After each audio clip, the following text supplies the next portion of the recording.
வணக்கம். களி உருண்டை கூட எல்லோரும் கறி குழம்பு, மீன் குழம்பு, வேர்க்கடலை சட்னி இந்த மாதிரி வெரைட்டியாக சாப்பிட்ருப்பீங்க. தொசலிக்கீரை சாப்பிட்ருக்கீங்களா? நான் சாப்பிட்ருக்கேங்க. டேஸ்ட் செம்மையாக இருக்கும். சாதத்தோட களி உருண்டையோடு சாப்பிட்றப்போ இந்த களி உருண்டையை கிள்ளி இந்த கீரையை கடையில் நல்லா மிக்ஸ் பண்ணி எடுத்து சாப்பிட்டோன்னா டேஸ்ட்டு அவ்வளோ சூப்பராக இருக்கும். இதுக்கு இன்றைக்கி சைட் டிஷ் புடலங்காய் பொரியல். டேஸ்ட் செம்மையாக இருக்கும். வீடியோ முழுசாக பாருங்கள். இந்த தொசலிக்கீரை கடையில் எப்படி பண்ணலான்னு பார்க்கலாம். இந்த மெத்தட்லையும் ட்ரை பண்ணி பாருங்கள். டேஸ்ட்டு சூப்பராக இருக்கும். வீடியோ முழுசாக பாருங்கள். வாங்க வீடியோக்குள்ளே போகலாம். நானும் எங்கள் அம்மாவும் அப்படியே சும்மா வாக்கிங் போனோங்க. ஈவினிங் மார்க்கெட்டுக்கு. ஊருக்கு போனால் எனக்கு இதான் வேலை. ஈவினிங்கில் வெளில போகிறது. அப்படி போகிறப்போ கண்ணில் இந்த செல்லம் பட்டுருச்சு. தூக்குடா செல்லத்தை விட்டுறக்கூடாது அப்படின்னு இந்த தொசலிக்கீரையை நாங்கள் தூக்கிட்டு வந்துட்டோம். ஏன்னா இது கிடைக்கிறப்போ நம்ம யூஸ் பண்ணிக்கணும் இல்லைங்களா? போனது என்னவோ புளிச்சக்கீரை வாங்குறதுக்கு. ஆனால் வாங்கினது தொசலிக்கீரை. இந்த கீரை இப்படி தான் இருக்கும். இது பூ வச்சிருச்சு. அதனால் நம்ம தண்டுலாம் யூஸ் பண்ண முடியாது. ஸோ நம்ம இது க்ளீன் பண்ணி கீரையை மட்டும் ஆஞ்சி எடுத்து நல்லா க்ளீன் பண்ணி எடுத்துப்போம். பாருங்கள் கீரை இவ்வளோ அழகாக பூலாம் வச்சுருக்குன்னு. இப்போ நம்ம நார்மலாக க்ளீன் பண்ணுற மாதிரியே மஞ்சள் உப்புலாம் போட்டு நல்லா ஒரு 3 தடவை நல்லா வாஷ் பண்ணி எடுத்துக்கிட்டேன். இதெல்லாம் அப்பப்போ சமைச்சு சாப்பிட்றது ரொம்ப நல்லது. இதுக்கு ஒரு கடாயில் கொஞ்சமாக நான் தண்ணி வச்சுருக்கேன். நிறையா தண்ணி வைக்கல. இதில் ஒரு 4 பல் பூண்டு சேர்த்துக்கலாம். தண்ணி நல்லா சூடேறி வரட்டும். இதுக்கு புளி தேவையான அளவு சேர்த்துப்போம். டேஸ்ட் சூப்பராக இருக்கும். இது கூட புளி சேர்த்தோன்னா.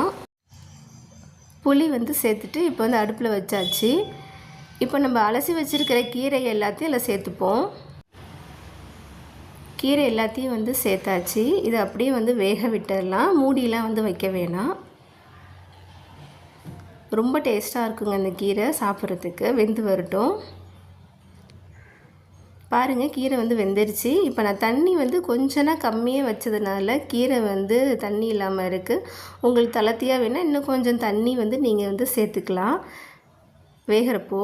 இது இப்படியே ஆறட்டும். இப்போ கடாயில் நான் நல்லெண்ணெய் விட்டுருக்கேன். எண்ணெய் நல்லா சூடாகி வரட்டும். இதுக்கு நான் இன்றைக்கி கருவடகம் சேர்க்குறேன். அந்த கீரைகளை பார்த்திங்கன்னா கருவடகம் சேர்த்து செஞ்ச டேஸ்ட் சூப்பராக இருக்கும். இந்த கீரை அதுக்கப்புறம் புளிச்சக்கீரை இதுக்கெலாம் சூப்பராக இருக்கும். ஒரு 3 மிளகாய் சேர்த்துருக்கேன். இந்த மிளகாய் நல்லா காரமாக இருக்கும். அதனால் 3 மிளகாய் சேர்த்துருக்கேன். இப்போ இது கூடவே கட் பண்ணி வச்சுருக்கிற வெங்காயத்தை சேர்த்துக்கலாம். வெங்காயத்தை சேர்த்துட்டு நல்லா வதக்கிக்கலாம். இது நல்லா வதங்கி வரணும். அப்போ நல்லா டேஸ்ட்டாக இருக்கும் சாப்பிட்றதுக்கு. நார்மலாக நீங்கள் கருவடகம் போடலைன்னா கடுகு, உளுந்து, அதுக்கப்புறம் ஜீரகம் சேர்த்துக்குங்க. டேஸ்ட் சூப்பராக இருக்கும் அந்த கீரை கடையிறப்போ. இது நல்லா அடுப்பில் சிம்மில் வச்சு நல்லா வதக்கிக்கலாம். கீரை ஆறிடுச்சு. இதை கடைஞ்சி எடுத்துப்போம். இதுக்கு தேவையான அளவு உப்பு இப்போ சேர்த்துப்போம். கல் உப்பு சேர்த்துக்குங்க. டேஸ்ட் சூப்பராக இருக்கும். அப்படியே கடைஞ்சி எடுத்துப்போம். இங்கே பாருங்கள் எங்கள் அம்மா என்ன பண்ணியிருக்கிறாங்கன்னு. சாம்பார் வச்சாங்க. சாம்பார் பார்த்திங்கன்னா சட்டி ஃபுல்லாக இருக்கிறதுனால பொங்கி ஊற்றுறோம் மூடி பிளேட்லாம் போட்டால் அப்படின்ட்டு அவசரத்துக்கு பிளேட்டை காணுன்னு இதை எடுத்து மூடிட்டாங்க. நம்ம வடை அரைச்சி போடுற சல்லடை இருக்கு இல்லைங்களா, அதுதான். ஏன்னா பொங்கி வராது, மேலே ஏர் போகிறதுனால. செம்ம ஐடியா பார்த்துக்குங்க. இப்போ நல்லா வதங்கிடுச்சு.